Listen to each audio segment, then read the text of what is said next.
ओम श्री गणेशाय नमः। सभी गीता प्रेमी साधकों को सादर प्रणाम के साथ जय श्री कृष्णा। हमारी यात्रा में हम पहुँचे हैं अध्याय 11 श्लोक क्रमांक 47। श्री भगवानुवाच मया प्रसन्नेन तवार्जुनेदं रूपं परं दर्शितमात्मयोगात् तेजोमयं विश्वमनन्तमाद्यं यन्मे त्वदन्येन न दृष्टपूर्वम्। अभी ये श्लोक का पदच्छेद विच्छेद से हम भाषांतर देखें।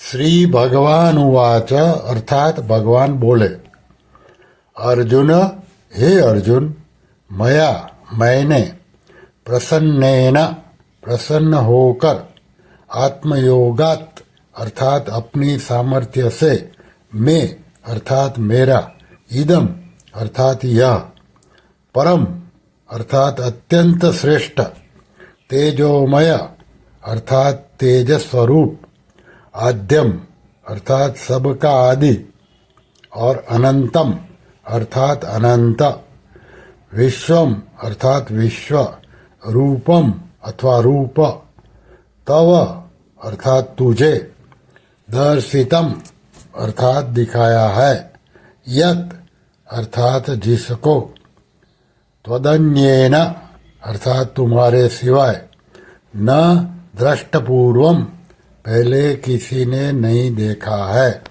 अभी पूरे श्लोक का भाषांतर। श्री भगवान बोले, हे अर्जुन, मैंने प्रसन्न होकर अपने सामर्थ्य से मेरा यह अत्यंत श्रेष्ठ तेज स्वरूप सबका आदि और अनंत विश्वरूप तुझे दिखाया है जिसको तुम्हारे सिवाय पहले किसी ने नहीं देखा है। इसका विवेचन साधक संजीवनी में इस प्रकार है। मया प्रसन्नेन तवार्जुनेदं रूपम दर्शितम। हे अर्जुन, तू बार बार यह कह रहा है कि आप प्रसन्न हो जाओ। 25वां 31वां और 45वां श्लोक।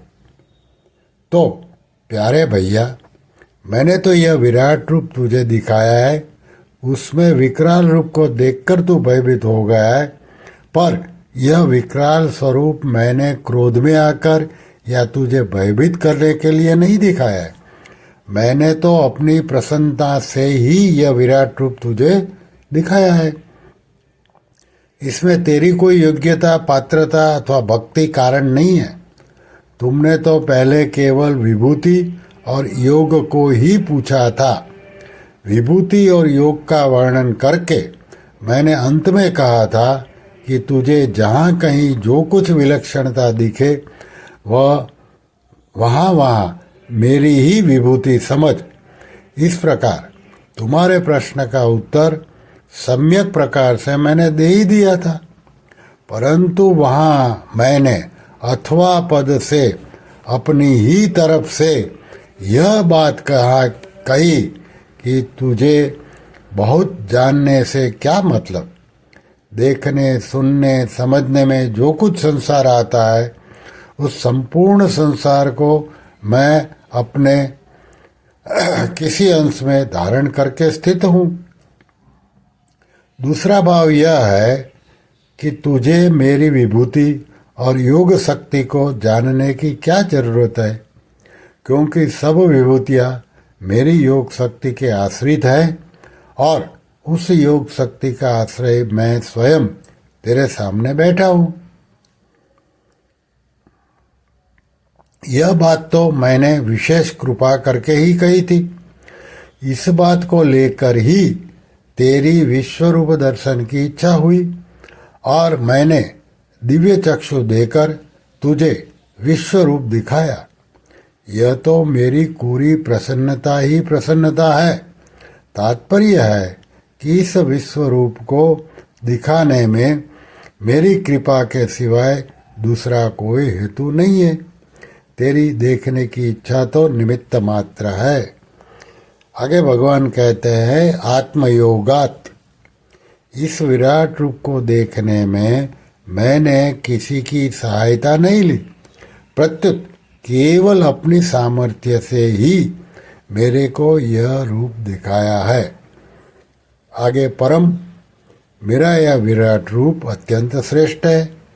फिर तेजोमयम, यह मेरा विश्व रूप अत्यंत तेजोमय है, इसलिए दिव्य दृष्टि मिलने पर भी तुमने इस रूप को दुर्निरीक्ष्य कहा है 17वें श्लोक में। विश्वम, इस रूप को तुमने स्वयं विश्वरूप, विश्वमूर्ते आदि नामों से संबोधित किया है। मेरा यह रूप सर्वव्यापी है। आगे भगवान कहते हैं अनंत माध्यम, मेरे इस विश्वरूप का देश काल आदि की दृष्टि से न तो आदि है और न अंत ही है, यह सबका आदि है और स्वयं अनादि है। फिर है यन्मे त्वदन्येन न दृष्टपूर्वम, मेरे सिवाय मेरे विश्वरूप को तेरे सिवाय मेरे विश्वरूप को पहले किसी ने भी नहीं देखा। यह बात भगवान ने कैसे कही? क्योंकि रामावतार में माता कौशल्या जी ने और कृष्णावतार में माता यशोदा जी ने तथा कौरव सभा में भीष्म, द्रोण, संजय, विदुर और ऋषि मुनियों ने भगवान का विराट रूप देखा ही था।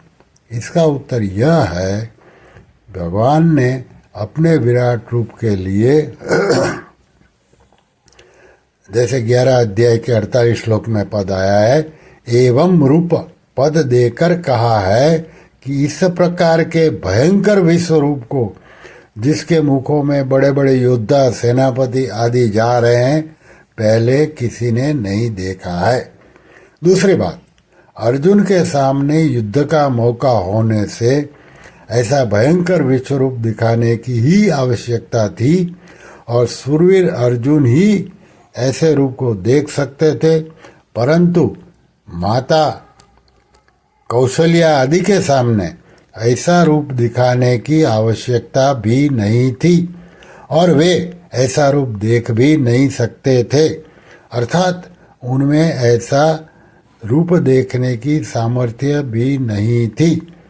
भगवान ने यह तो कहा कि इस विश्व रूप को पहले किसी ने नहीं देखा, परंतु वर्तमान में कोई नहीं देख रहा है ऐसा नहीं कहा, कारण कि अर्जुन के साथ साथ संजय भी भगवान के विश्व रूप को देख रहे हैं। अगर संजय न देखते तो वे गीता के अंत में यह कैसे कह सकते थे कि भगवान के अति अद्भुत विराट रूप का बार बार स्मरण करके मेरे को बड़ा विस्मय हो रहा है और मैं बार बार हर्षित हो रहा हूँ। ये संजय ने 18वें अध्याय के 17वें श्लोक में बोला। श्री कृष्ण शरणम मम, श्री कृष्ण शरणम मम, श्री कृष्ण शरणम मम। ओम श्री कृष्णार्पणमस्तु।